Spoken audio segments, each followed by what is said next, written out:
LSTM and MLP, and I can send data about our products over there. But this is like, we call it as a 2012 to 2015 is the first, the first few years of the resurgence of AI, right? And it basically ResNet is kind of, which basically gave us a pretty high accuracy for image classification. And today, if you really look, most of the benchmark is ResNet. But what has really happened in last few years is basically, people have went and done all kind of innovation. And those innovations are to do with the problems they are solving. So I'll take few examples over here. So one example is this DenseNet, and these are kind of becomes, what we call it as a core network for some other kind of tasks. Here you can see that the memory requirement is all the subsequent layers basically use the information from the previous layer. So it's a kind of a compute which is not just pipeline, right? And then if you really look at depth-wise convolution, which was really invented to enable like machine learning on your phones with multiple ARM cores on that. Any architecture which does well with deeper volumes doesn't do very well when you go to depth-wise convolution. So and also just from the point of view of nonlinear layer, from ReLU now we have PReLU, and more specifically there are new kind of functions people are doing just to get a better accuracy, easy trainability, and other things I talked about. Now the point over here is basically all of these different networks put a certain strain on how you access memory, how you read and write the memory, and how computation happens, right? And over here is where, when you are doing inference and you are looking at a particular latency, you may want to do an implementation which is more specific to problem at your hand, and rather than just putting more horsepower and more compute over here and not run your compute at the highest efficiency. So this is where we think that FPGAs come into picture. So what are the few things where FPGAs can help you, look at your deep learning problem in a different way? One is we are data parallel. So we have 2D arrays of MAC. I don't know how many of you know FPGA well. It's a 2D array of MAC on the chip and extremely high bandwidth on chip memory. And I'll show you some examples of that later. What you can do is, with that, with the custom connection and custom memory hierarchy, you can build basically custom memory hierarchy for your compute, right? So this is some matching you could do over here. Also, you can play with compression and sparsity. Now, this is some of the areas where the whole world is working, and you don't need to be stuck with this data type, but you can do different type of data types. And there are enough research paper as well as, we know some of our big customers, especially in China, some of their deployment on very small edge devices on binary and ternary. And one company, if you want to see examples, is xnor.ai. This company basically did YOLO, and now they are doing this very low power thing. They are using binary and ternary. And then sparsity is also a thing. So I'll show some data, especially when you look at MLPs and LSTMs, they sparsify very well. And that also you can take advantage to reduce your compute cost. And on top of all of these three things, we have a very broad device range. So we have built-in system functions, so we don't have to always have some other chip help us converting the data to do ML and send it back. Like if you are doing networking, video, or you have little device with ARM, you could basically do a lot of the things in line, right? So these are some of the advantage our customers see, and that is why we have spent an effort to showcase more of how all of these things really work and how to basically enable it in the system. Now another thing with FPGAs was earlier, you get FPGA as a chip, you had to build a board, then you had to do a lot of things. Since last year, what we have done is we have released this Albio series of boards. These are PCI attached boards, and these are our two boards which were announced last year. We now have a third board with the HBM device. It is U280. But these are some of the characteristics. This LUTs, lookup tables, is the way we implement the logic, which is not really compute.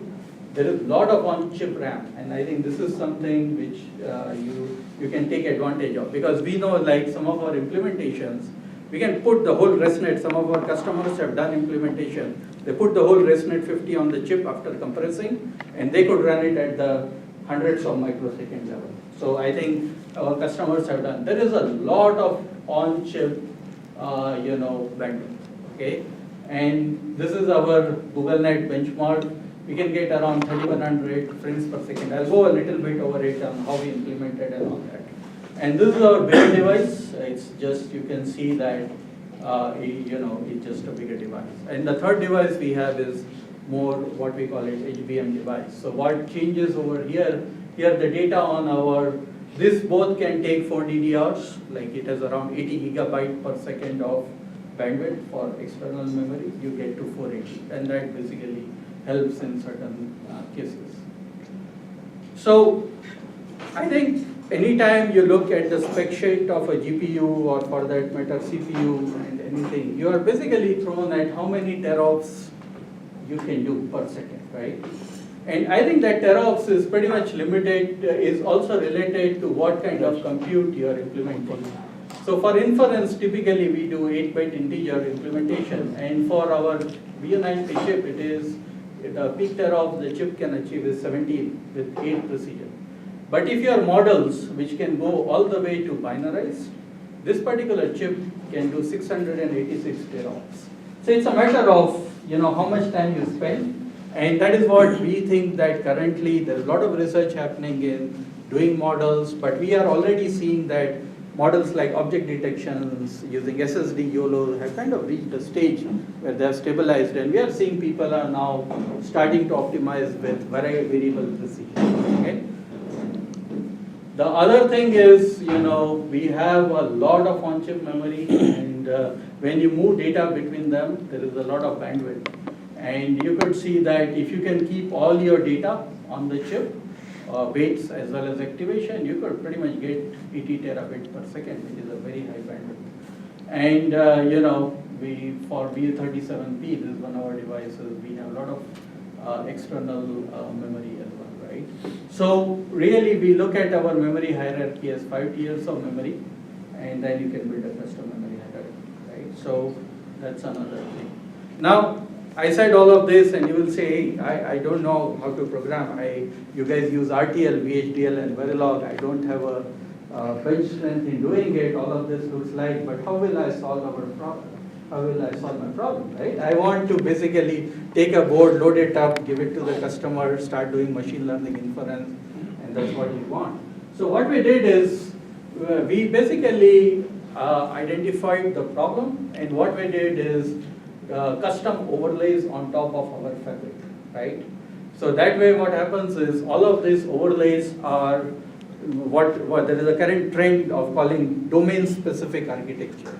They solve a particular problem really well.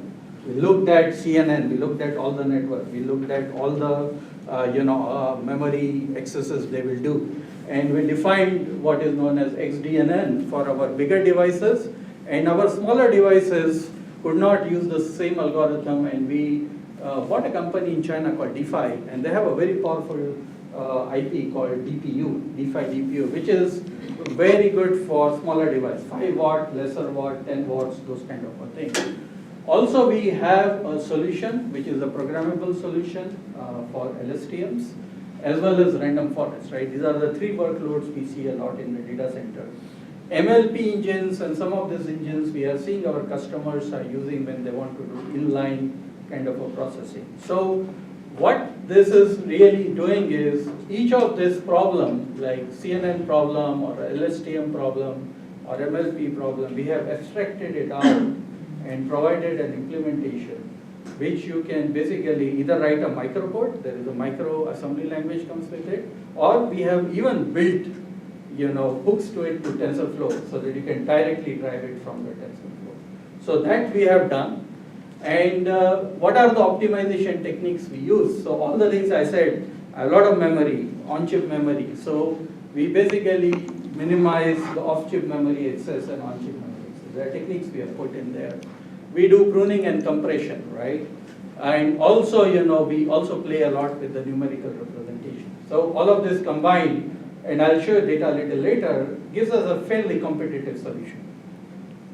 So today, model pruning and integer arithmetic is becoming the mainstream in deep learning. So 8-bit solution loses no significant accuracy. It can be done. And the most of the world is moving toward, has also moved towards that. But people are looking at binarized neural network and lower precision. So there's an active research program we are having. Another thing is, and this is a good analogy, right? Before pruning and after pruning. So there was some research paper, and you guys might have seen it.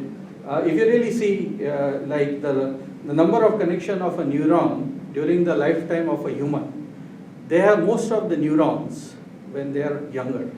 And as they grow older, we say they're maturing or becoming smarter, they shed neurons. I don't know. Their ability to think broader may go down, but that's typically the trend, right? And that is what it is when you are training the model, you want more variety and all that. But towards the end, once you know this is what I'm going to do, right? So maybe when I moved to this city, I was very curious. I needed to know all the roads and all that. Maybe my mind was more excited. Now my home is just 5 minutes. I don't even think, right? So this is kind of what we call it as pruning. And we see that when we run after a model is trained on a large amount of data set, you can basically reduce the compress it for RNN models up to 5 to, yes. Do you have the tool, or let's say? We have a tool. No, yeah, okay, but the methodology actually how to predict which accuracy level actually. Yes, I will show you some data. Okay. Yeah. So we have built all of this, and that's what it is. And CNN models can get variety of compression based on what you are doing. Okay. And another last thing is what we are looking at is a whole application acceleration, not just focus on ML application. Because if you really look at it, if you want to do like smart city surveillance, it will do some decode, some resizing, OpenCV function, then CNN, right? If you can combine all of them on the same device, you kind of get a more system level advantage. Rather than, here you have 5x advantage and the system level is different and the delivery is different, right? So this is our flow. And this basically flow is, I was telling you about, this is our data center flow for our Alveo board. This is available on all the known clouds, Alibaba, Huawei, AWS, Nimbix, as well as you can buy these boards, U200, U250. So what we have is, we have a good set of pruned models, already prepared models. I'll just give you a list after that. You can bring your own models, and there is a flow we have for pruning and quantization. Currently it works with Caffe and TensorFlow. If you want, we can provide you with the software to do it and how to do it. And then based on, do you want to target the edge devices or you want to target the data center devices, there are two paths to it. Okay. And this is our data center processor, basically some of the internals. It was presented in Hot Chips last year. It uses a systolic array for someone who are more deeper into computer architecture. Lot of on-chip memory to keep weights as well as your activation. And you could see that there are a lot of pipeline units which are built. So you can basically do your convolution on systolic array and directly pass it to pooling. So, and it has an instruction buffer. As I said, this basically is controlled by an instruction set. So our higher level tool will compile any network and give instructions which are loaded up over here, and that it just executes, right? So that's at a higher level how we do most of our IP. And as I said, this is one of our U200 devices. You can either build 3 engines if you want, or you can build a deeper pipeline of a more custom application. So both are options, right? So typically, a lot of our users who are basically trying to find the replacement against GPU, they just fill it up with as many cores as possible. But some of our customers are basically building the full pipeline to have a lower latency. Okay, and we have worked with people who have done video plus ML pipeline, genomics plus ML pipeline, database plus ML pipeline, as well as networking plus ML pipeline. And these are all real customers we have worked with. And this is some of the XDNN performance comparison. So again, I said is We are focused on low latency. We want to use our on-chip memory, our fast architecture. So this is a very specific comparison. It's not like under all the conditions, how we compare with GPU is a different thing. But we say batch of one, because what batch of one enables you is, you don't have to do batching. Your software is easy. It's a low latency thing. And you could see that these are the variety of hardware targets. So this is Broadwell and Skylake. And this is Google Net V1. We have taken throughput is around 204, 4.9 millisecond. But when you take Alveo U200, you get basically a latency of 1.18 millisecond. And in the latency mode, you get around 2500 frames per second. And in the throughput mode, you can do more, and latency goes up a little bit. And this is like U250 has 30 to 40% more. And these are like state of the latest NVIDIA GPUs, P4, V100. When we made the slide, T4 was just announced, so we projected it. But fundamentally, you can see for this batch of one, low latency, extremely low latency, even with our FPGA device, we are able to match performance of the state-of-the-art hardware. Okay. This you can access it using GitHub.com. ML Suite, Xilinx ML Suite. Here, overlay bins will give you overlays for different platforms, right? I think we do have Power9 overlay here as well. We support all of this server platform. It has been tested on x86, EPYC, Power9, as well as ARM servers, 64, as well as all of this, not the last one, but the top two SDX board, right? It has a notebook support, and I'll just show it's a very simple Python interface. You don't need to know FPGA. You basically go through the steps of, load weights, run. You can do it asynchronous mode, or if you have multiple FPGAs, you can scale it down. So we have kind of abstracted it out, and I would like you guys to take a look at it. And this is going to get a major upgrade next month, where our quantization tool and pruning tool, we have upgraded quite a lot. So yeah. And this is something we did last year on the AMD EPYC box. Our CEO basically demonstrated it in our XDF conference. So these are 8 Alveo 250 boards. And what we did is, this is a Google Net example, but the scaling is always okay. So because each of the card can do around around 4,000 images per second, basically your overall thing goes to around 30,000 images per second. And this was set up by someone with a knowledge of Python. It's not like we had to do some lot of work to do it. You put the card, if the setup is there, all cards are detected. A simple Python scale-out script was written to just distribute the job and collect the job. And that particular script is available on our GitHub. So this is kind of the power you get with FPGAs. These are ready-to-use algorithms for us because FPGAs are new in this particular area. Everyone asks, hey, are you just running ResNet, GoogleNet, and just showing? We have a very broad set of models. In the April upgrade, we will probably have 80% of this model available for you to try. So a lot of object detection, people, pose, video analytics, as well as other algorithms.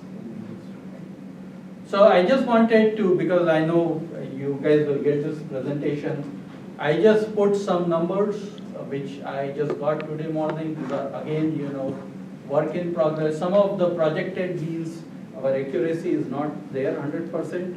So you could see that Inception V1 I talked about, but there is a broad variety of network we do. Mask RCNN is something we will probably release around summer time frame. So I just wanted to give you an idea about a broad set of network we support.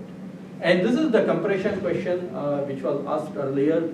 This is enabling next level of performance. It will be released again in April-May timeframe. And I want to give some examples. So let's take ResNet 57.7 gig, and baseline top 5 accuracy is 91.65. And there are a variety of pruning knobs we have. So this ratio means is your model size reduced to 40% of original, right? So you can see that with a minimum loss of accuracy, your model size reduced by 40%. And if you are ready to lose more accuracy, you can reduce the model size further. Now what we see is this is on ImageNet dataset with 1,000 classes, but when you apply it to the detection network, where you are like looking at 5 classes, 10 classes, some of the times you will see that you could go all the way to 10% of the model. So that kind of, is another norm which you can experience with our software. And obviously some of this loss in accuracy on an average may look okay, but then you want to do more deeper analysis of what happened on a class or whatever class or problem. But this is something we use quite heavily on our embedded side. Because on our embedded side, because of the power profile, we don't have that much of compute power. So a lot of these demos today are available on the embedded side. You can ask for it today, and in April, May timeframe, they will be available on data center side as well. Okay, and this is our Versal, which is basically, so currently the way we are doing machine learning is by using efficient architectures, software techniques like model pruning, quantization, but Versal has built-in AI engines, and it has the first device which will be rolling out sometime end of next year has 120 teraops of in-date performance. So it basically matches the state of the art. But it also keeps the programmable fabric with you, so that all the system level stuff I talked about is still applicable, right? So this is kind of what we think is we will end up being, it will be a pretty competitive device for inference compared to other devices. So that's pretty much what I had. Yeah. So if you guys have questions.